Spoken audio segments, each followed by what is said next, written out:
The goal of this podcast is to help you break in and thrive in advertising. And we do that every Tuesday by sharing the stories and advice of those who are rocking it on the other side. And I've conducted 140 plus interviews with some of the best advertising professionals in the world, and a majority of our podcasts include professionals that work at creative advertising shops. Not this episode. Today, we welcome and learn from Christina Adranly. Christina is a senior brand strategist at Microsoft. No, not an agency. Christina tells us about her role at the world-renowned Technology Goliath. She tells us that Microsoft runs exceptionally well with more culture than we might expect. So I enjoy the theme of today's episode because you will wonder about the other side at some point in your career. For example, if you break into a creative agency, you will eventually think about working client-side. And if you're working client-side, you will think about working at an agency. It's the way the marketing world works. Whether or not you execute that shift is completely up to you. But Christina recently swapped over to Microsoft after working at agencies. She also decided to pursue higher education, which is another critical subject point you should be informed about. All in all, I trust Christina's advice for you because she's happy and successful. What more can you want? So if you want to connect with her and ask her more questions after this episode, you can and you should. And you can do that by heading over to our Instagram at Breaking and Entering Pod. If you toss us a follow and send us a message, I will get you connected personally. Now, on with the show. This is the Breaking and Entering Advertising Podcast, and as usual, I'm your accomplice, Gino Schellenberger. Kick it, Mikey.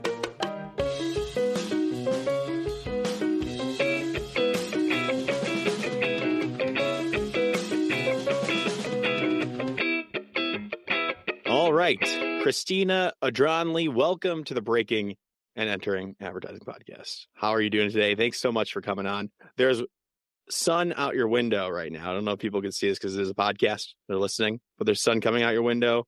I'm jealous of that. So I bet you're feeling pretty good. How are you? I'm good. It is another beautiful 60-degree day in San Francisco in the winter. Doesn't change. I suffered in New York, but I am back and the sun never goes away in California. So are you from the area, San Francisco area? Yeah, I grew up in the East Bay in a small town called Moraga, and spent my college years at Berkeley, and then moved to San Francisco right after college. And about 5 years in, decided should probably see something else for a change. So I spent 7 years in New York, and after the pandemic or during the pandemic, moved back to the Bay Area, and I've been here and my blood pressure is lower and I'm great. Yeah. Love it. Well, let's dive into that. Let's talk about like that. Let me get to your story here about like the difference between New York and San Francisco. I'm sure there's a lot to talk about there. I'm sure like the work culture is way different. So people on this podcast, they want to know everything. So like where you worked, advice you have, different cities, all that will be super beneficial. I'm excited to dive into that. But before we do, we have to talk about who you are, because you are a senior brand strategist at Microsoft. Is that correct? Yes, it is. That's a cool title and a cool company. And it's cool because we don't usually have on brand side folks on this podcast. It's usually a lot of agencies. I've had a bunch of agency creatives on this. So excited to talk about that with you. So tell us, what do you do? Who are you? Take it from the top. Yeah, absolutely. So like you mentioned, I work on our brand strategy team at Microsoft, and the role that brand strategy plays at Microsoft is really understanding what are the product truths, what are the brand truths that we have, what are our existing equities, and then how do we square that with what's going on in culture, bringing in that outside-in thinking, what's going on with the customers that our sales team might not know, what's going on in the category, how are competitors evolving. I oversee brand strategy on our cybersecurity platform. So it's understanding how threats are evolving, how customers are relating to threat, how consumers are relating to threats, and bringing all of that into, okay, now what do we say about our products, right? How do we express what makes us better and different? And then how do we work with our marketing teams to actually tell that story in a cohesive brand experience across all the touch points? So it's a little bit of product understanding. Hmm. It's a little bit of marketing understanding. It's a lot of brand strategy and understanding. And I think the unique role we play at Microsoft is really, I mentioned outside in thinking, really bringing in, okay, people here are experts in technology.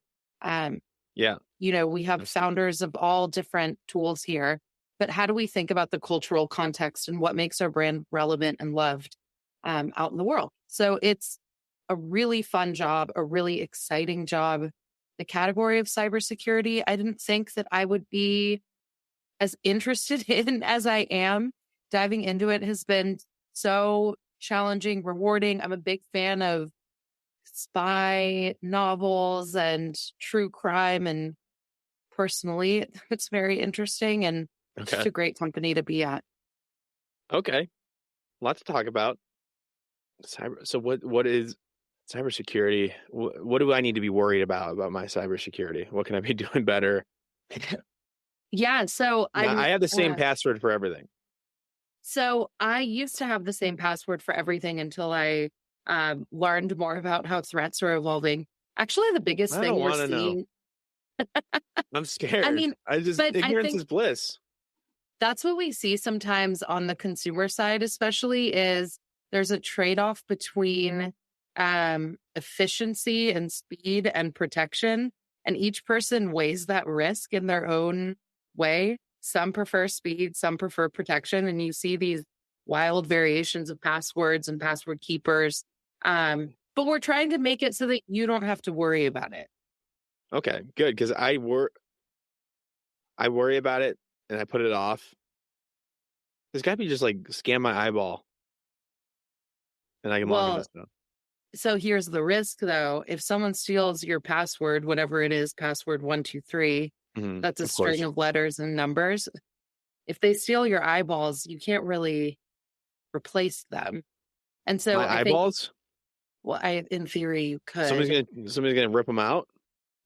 In theory, you could replace your eyeballs. But one of the big things that our customers are most worried about, you mentioned, you were asking about that, it's IoT and biometrics and how evolving surfaces we need to protect now. It's not just online, right?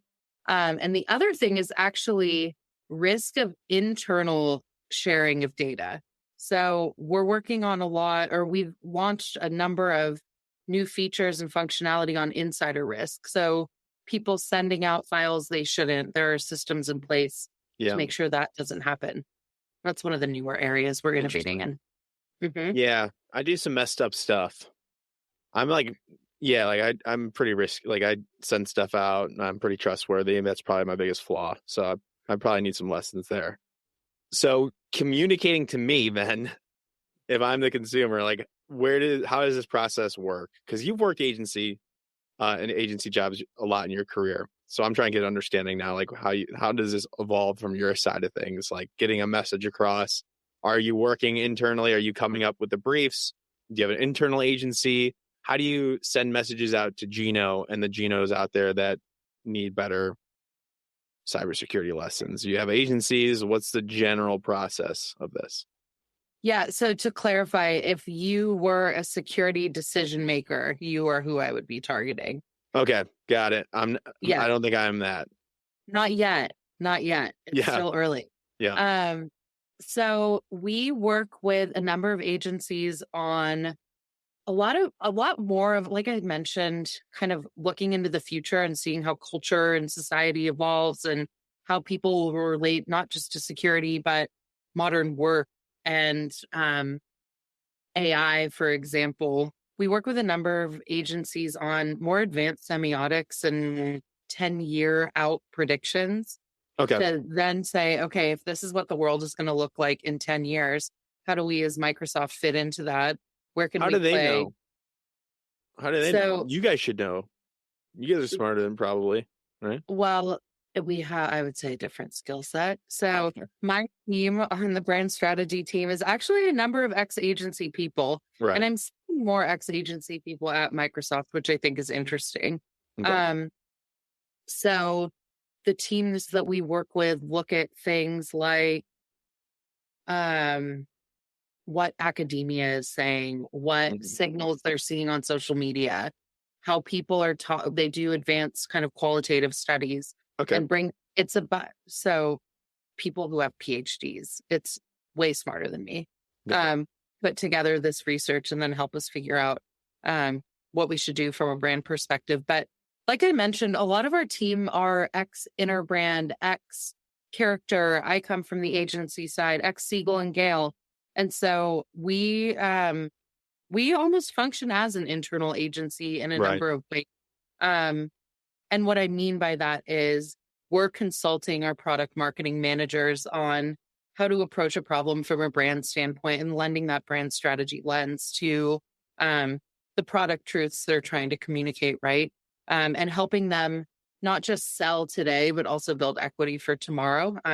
Taking that longer term view, I think, is something that we really own internally at Microsoft. How are you liking it? I really like it. I have being in San Francisco and seeing what's happened in the tech scene, I had some hesitation about joining such a large technology company.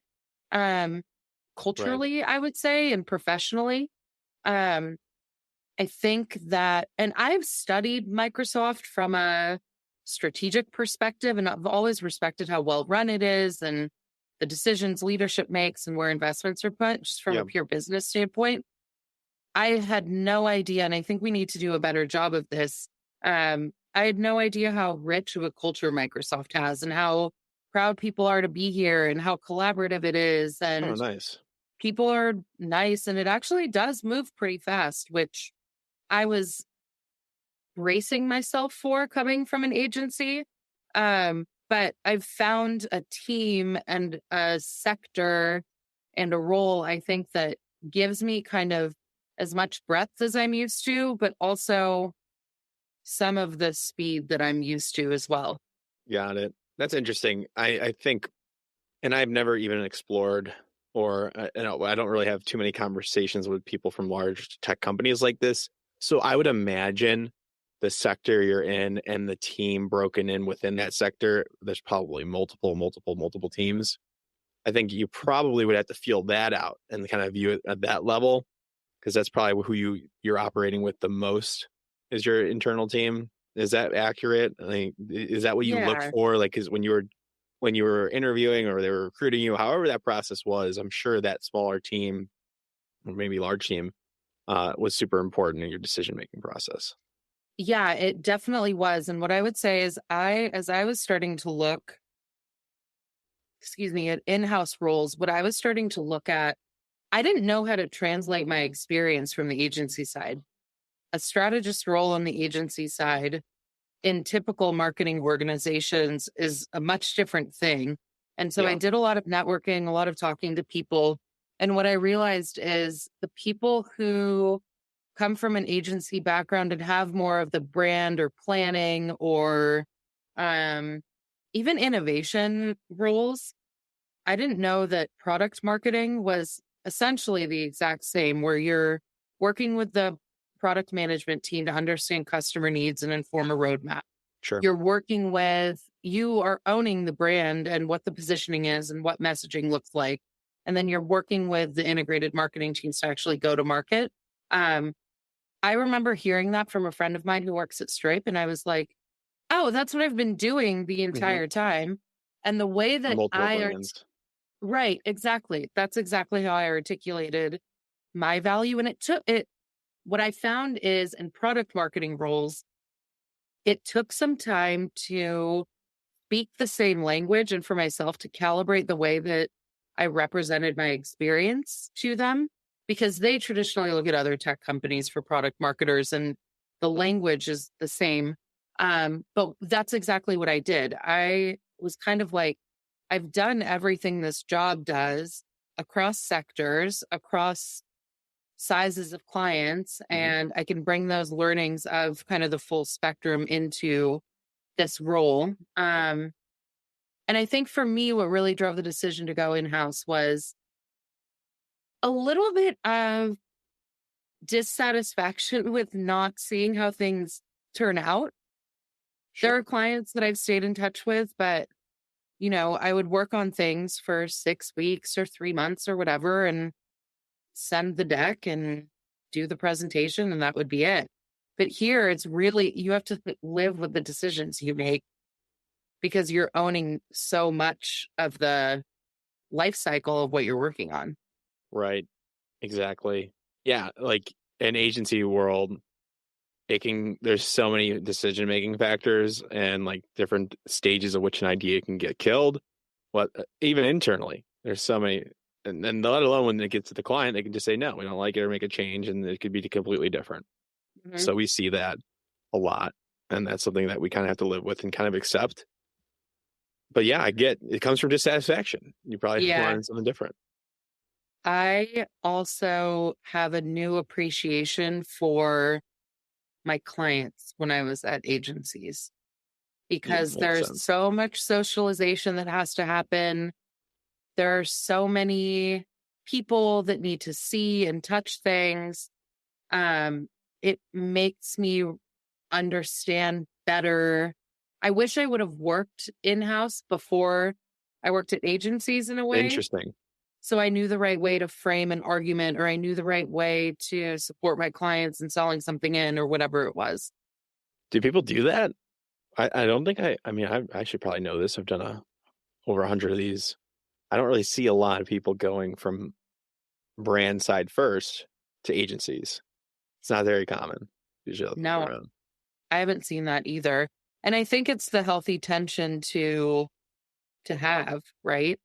Where on the brand side at Microsoft, what I'm working on is taking the best idea possible, making sure the most people see it and agree with it, and then getting it out into the world, and changes happen Of course. along that course. Um, the incentive is not deliver the best creative idea, right? It is sell seats. It is drive brand love. It Mhm. is, there are just different incentives on the agency side, but you need the agency, right? To push the thinking, bring outside in thinking into the organization. There are so many blind spots working at a company Right. of this size that you Right. need people to push you and make you think a different way. Yeah, you need like a neutral third party that's pushing you. Exactly. Absolutely. Mhm. Love it.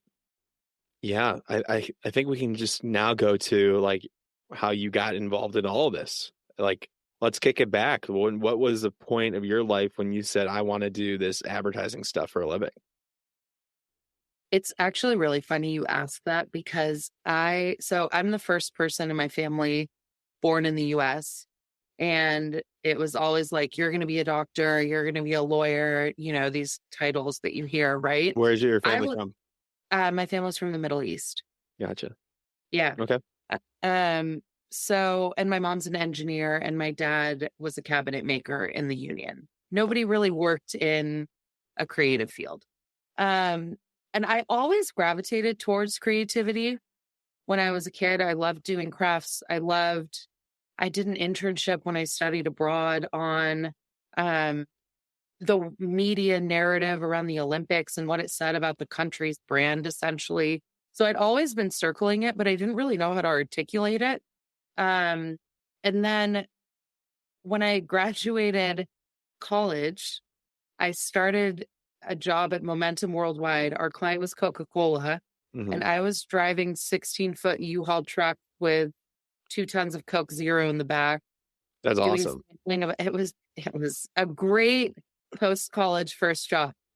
Um, just this 22-year-old on college campuses handing out Coke Zero to Yeah, frat boys or to people at football games. sure. Um, and I was like, And oh, how'd you this get that job? I had worked at the athletic department in the marketing division. Okay. I had done some marketing for our alumni association. You were So involved. Yeah, yeah, I was hyper involved when I was in of course. college in marketing. Yes. Um, and then got that job and realized, okay, marketing is for me. I like the strategy side of it. I do not like events. I am not peppy. So I just don't like events either. no, not for me. I'm so Hey, happy people do them. not for me. I'll just say that. Yeah, Got it. So how definitely. in that you just kind of did typical networking. You were involved. You knew somebody. You applied for the job. You got it out of school. Was there any Yep. like big break for that? But or was that foot in the door? It just came together the day that I graduated. I got the Hey, offer. we like that. Everybody loves Part that. luck, part, I think, trying to figure out what I wanted to do and just Sure. being curious. And you took the job, but that wasn't like that. You got in, but that wasn't your big break. And you're saying like it wasn't what you truly wanted to do. It was good to know. It No. was good, it was good experience to have. How long were you there? How long did you stick it out for? So I was there for a year. Wow, that's Um, good. Good for you. yeah, I dip out always before that if I could. it was I can't remember what the trigger was to go to my next job. And you know what? It's funny, like all of it makes sense in retrospect. I don't Hindsight, know that I love it. was very calculated Sure. at that point in my life. I don't subscribe personally to the you need to stay 1 year Mm, philosophy. Some people do. For agency world, I mean, I think you should just go be happy and like make more money if you can, and if you have the opportunity, take it. Don't just quit your job out of nowhere. Personally, I don't think you should, but yeah. I don't know what It your totally background is. depends on it depends There's a on the lot of person. variables. Like, Yeah. yeah. I I don't like a lot of change and Okay. I have a hard time like starting new things, Yeah. but I wish I was more adaptable in that way. Not that I'm not adaptable, but I like to build, I like to be with people I like, but I also think part of that part of it is knowing when to leave a situation that's not working for you. Yeah. Which is also I think I've seen people ignore that like feeling inside of them for whatever other ego pressures or whatever Yeah. pressure family. Got it. So what was the job after that then? So I worked at at the time, it was a very small startup in San Francisco. Your classic, like 24-year-old CEO from Yale who is still, Okay. he's a great guy. He started this company. It was called Video Egg.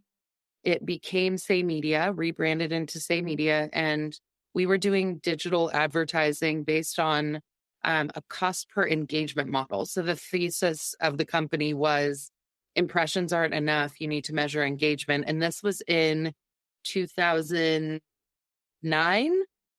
Okay. before, like, while I think digital advertising was still very new. Sure. When I started at the company, it was 40 people. When I left, it was 400. Wow. Went through massive, massive changes. And it was my like exposure to startups Okay. in Silicon Valley.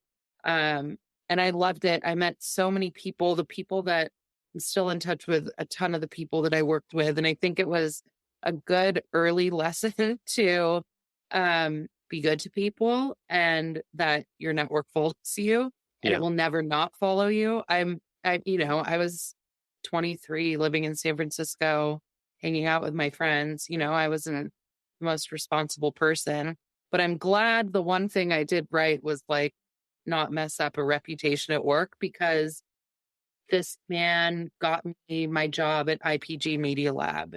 And I just talked to someone who's the head of tech sales at Condé Nast. Wow. Um, They we're, stick s- around. People. they stick around. Yeah. Yeah. I'm thinking now of my career. Hopefully I didn't burn any bridges. I think I'm good so far. I'm sure I might Good. have said something at some point that somebody didn't like, but that's okay. Um, yeah, I think I'm doing pretty good, but it's a good reminder. I'm just doing a little self-reflection myself because Yep. that does worry me. It's a good thing to be worried about just to like make sure it's a reminder. It's like Yeah. keep yourself in check at all, and everybody can use that too. Well, and let me be totally clear. I don't think I was thinking about it at the time. Yeah, you're just a good person. Well, I think I just didn't make too many mistakes. And that was very lucky. I think I got lucky. But I wish, like I said, I mean, I didn't have people in creative fields or in business fields that were dealing with politics and dealing with reputation and dealing with networking and mentoring and, things that are really important that I had to pick up along the way. I wish I had someone tell my 23-year-old self, like, Christina, you know, do XYZ, don't do XYZ. Tell us It's important. tell us some stuff though. We want I to was hear. thinking about drinking a beer at lunch. What about Um, it? You but don't drink a don't beer at drink lunch. too many beers at lunch with your team. No, Yeah. just little things like pick the right battles to fight.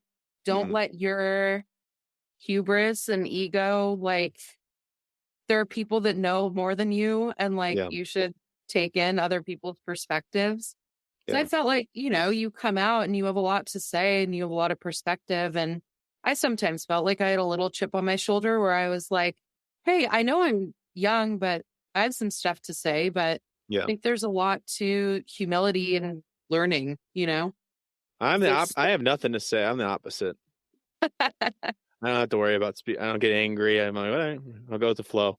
love Whatever you that. need me to do. But no, it's a good thing. I do get that too, though. Like wanting to speak up. I don't have that very much, but I kind of get what you're coming from. Um, Good lessons though.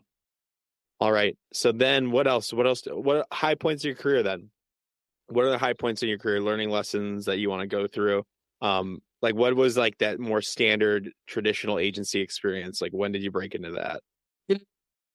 I would say, so I went to business school. Um, When did you go to business school? Like what point of your yes, career? I And why? went after working for 5 years. I went to business school. Okay. And I went because I felt like I was getting a lot of strategy downstream and just having to execute Yeah, from a digital advertising standpoint. sure. And I would see these briefs come in and be like, why does that brand stand for this? And I wanted to make an impact like higher up the chain. Yeah. And so I went back to business school with the intention of going to beauty or fashion brand and working on their brand marketing team. And then I did it, and I realized at the time that it wasn't really what I wanted to do. I still needed Brett. Um, Mm. but I think business school was a great experience. I had a great time, went to a great school. I loved going to NYU. It was my Yeah, kind that's a of good one. people. Yeah, it was good. Downtown is great. Um, I do think it's mattered in my career because I think it led me to my experience at Bose. And I think that was foundational for a lot of the experiences I've had Mhm. since then at the lab and at Huge and now at Microsoft. But what I would say about business school is I would go in with a clear reason. It's really expensive. Right. And if I had known I just wanted to work my way up at agencies, I don't think it would have been worth it. Or if I wanted to start a business, I don't know that an MBA helps a ton. I think networking is more important and hands-on exposure is more important, right? Right. So it worked out for me. I know that, it doesn't work out for everyone. And I don't think it's a necessary thing at agencies. Okay. But you thought you wanted to go higher on the brand side, Yeah. specifically for beauty fashion, you said? Yep. And you did that. Hmm. You didn't like the beauty fashion, but having that master's or the MBA, that like where did that come to play then in your career? Was it at the Hmm. Microsoft level? Like that's how you got here. Those credentials that helped you out. Obviously, the skills you learned and the lessons, and you learned a lot. But like, where did it truly like you were this was either a requirement or it was like brought up in an interview and you felt more confident because you had the MBA? Where was that? Where did that come to really play for you? So I think that most acutely came to play in interviewing at Booz. I Booze. came out What's of booze again? my Booz and Co. is it's a corporate strategy consulting company. I was Okay. working in our corporate strategy business planning division for entertainment, media, and communications. Cool. So working with chief strategy officers, CEOs to figure out where is growth coming from. I worked on a project for a an entertainment company that was a live event entertainment company. And I built financial models from the ground up to understand, do we do theme parks or do we do sports venues? Do we do Russia or do we do Africa? And What was helping it? them. It was definitely theme parks. I can't remember. I think it was Europe. What was the brand? It was, Can you say it? I shouldn't. Okay, then don't, because I don't want to edit it out later. Yeah, Okay. I All right, shouldn't. continue. Okay. So really solid understanding of business fundamentals. And I think you have to have an MBA in a lot of ways to work at a consulting company. What I would say, so the way I would answer your question though, is I think the MBA was pivotal for getting into consulting. Yep. I don't think the MBA was critical for the next jobs that I had, but the things I learned at Booz were critical. So it was kind of a springboard to other things. And I think I've always been kind of hybrid, left brain, right brain thinker. I like math as much as I like Nice. design. And I think I left Booz because I didn't mention the word consumer or culture in anything I was building. And I felt so left brain and it just wasn't my jam. You can't just look at numbers and figure out what to do. Things need to be rooted in culture. And I was missing that. Gotcha. Yeah. And that's what led you back to more of the agency route? That led me to agencies. And I had actually always wanted to work at an agency like a Huge or an Inner Brand or a Frog, where it was kind of like I was saying, that left brain, right brain. It's as much quant as it is magic and storytelling and design and things like that. So yeah, that led me back to the agencies. And I think I've had I think this is like maybe a lesson I've taken away too. I think breadth is good on the agency side.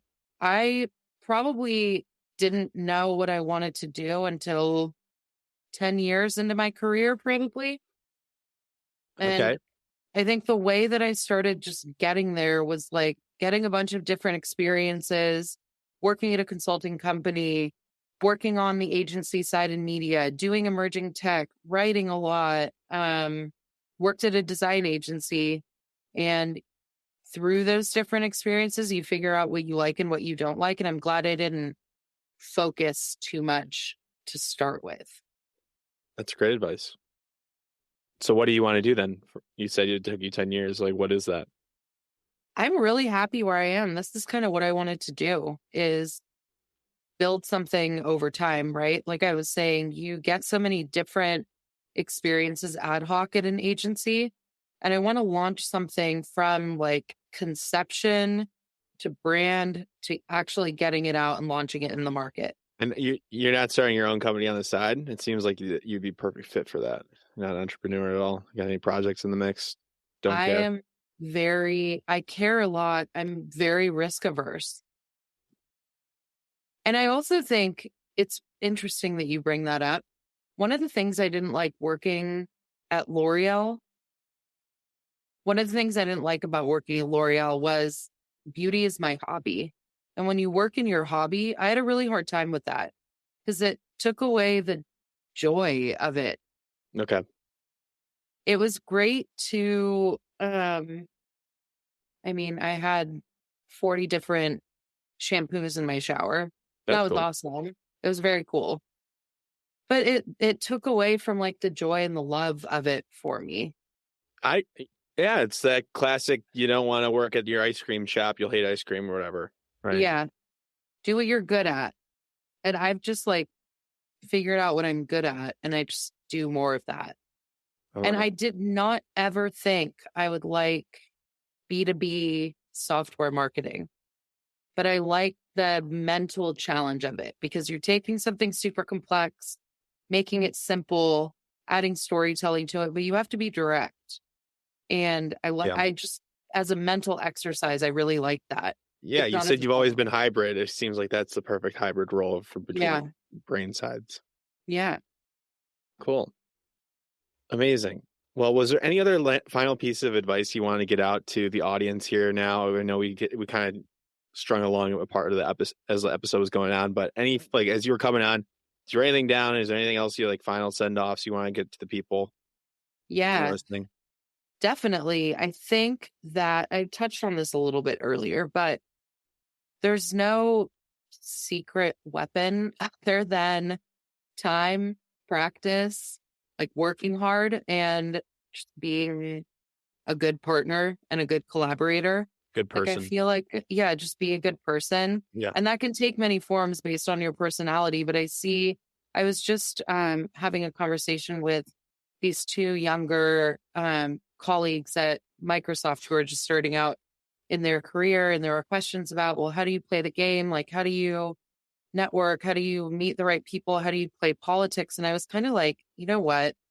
My perspective, I told them, I was like, don't stress about that stuff. People are going to do what they want to do. All you're responsible for at this point, especially in your career, is just be a good teammate, be a good person, and work your tail off. And that's all. There's no other secret. Head down. I mean, really just kind of be good at your job, do your best at your job, and people will like you. And smile and be a good person and show up if you have to show up on the days that you're supposed to show up. I don't know what the model is. We don't have to get into that, but show up when you need to, do your job, maybe even a little bit more. Yep. And that's pretty much it. I mean, just the fundamentals, audiences out there, people listening out there, just stick to the fundamentals early on. Don't worry about everything else. A lot of things are out of your control. Just focus on what's in your control. Your day-to-day jobs, hit your quotes. I mean, do what you need to do every week early, go a little bit more. I think that's it. I think that's for those just starting out, you're meant to be there. I agree. Yep. Be curious, ask a lot of questions, show that you're engaged, because I told people this before too, there's less differentiation between people when you're just starting out. Nobody's launched maybe now people have launched brands and stuff like that, but there's a little differentiation. So just be the one that's that people want to work with and that learns over time and evolves the work product that you're working on. Nobody's expecting you to perform at the level of writing a strategy deck like a director would. That's not so don't, and you see people get stuck in these cycles where it's they put pressure on themselves, the work decreases, they're just so in their heads. You have to play loose and just focus on what you can control, and the rest will take itself. Perfect. People have more questions. Can they reach out to you? What's the right way to do this? To do so? Absolutely. I'm on LinkedIn, Christina with a CH, and then my last name is Adranly. I'm always happy to chat with people and share information, and I would love to. Cool. All right. It's been a pleasure. Really great getting to know your story. Your advice was tremendous. A little insight. Microsoft brand side. I loved it. So thank you so much for coming on, Christina. Thanks for having me. Of course. Thank you so much for listening to this entire episode of the Breaking and Entering Advertising podcast. If you like what you heard, it would mean a lot to us and help us grow and get better guests and better break-ins if you can go to Apple Podcasts and leave us 5 stars and a small review if you have the time. Be sure to connect with our guests if you like what they said by going to our Instagram at Breaking and Entering Pod. That's all one word, Breaking and Entering Pod on Instagram. We have links to their portfolios and their LinkedIn, and they want to connect, so do that. And thank yous. Thank you to Mikey Malarkey, our audio engineer, and Buchan Zhang, our creative director. Can't do it without you two, and a team from the University of Illinois. It's a student team from the agency called AdBuzz. They're a PR agency, and it's been a pleasure working with them. Thank you all so much, and we will see you next week with another amazing guest.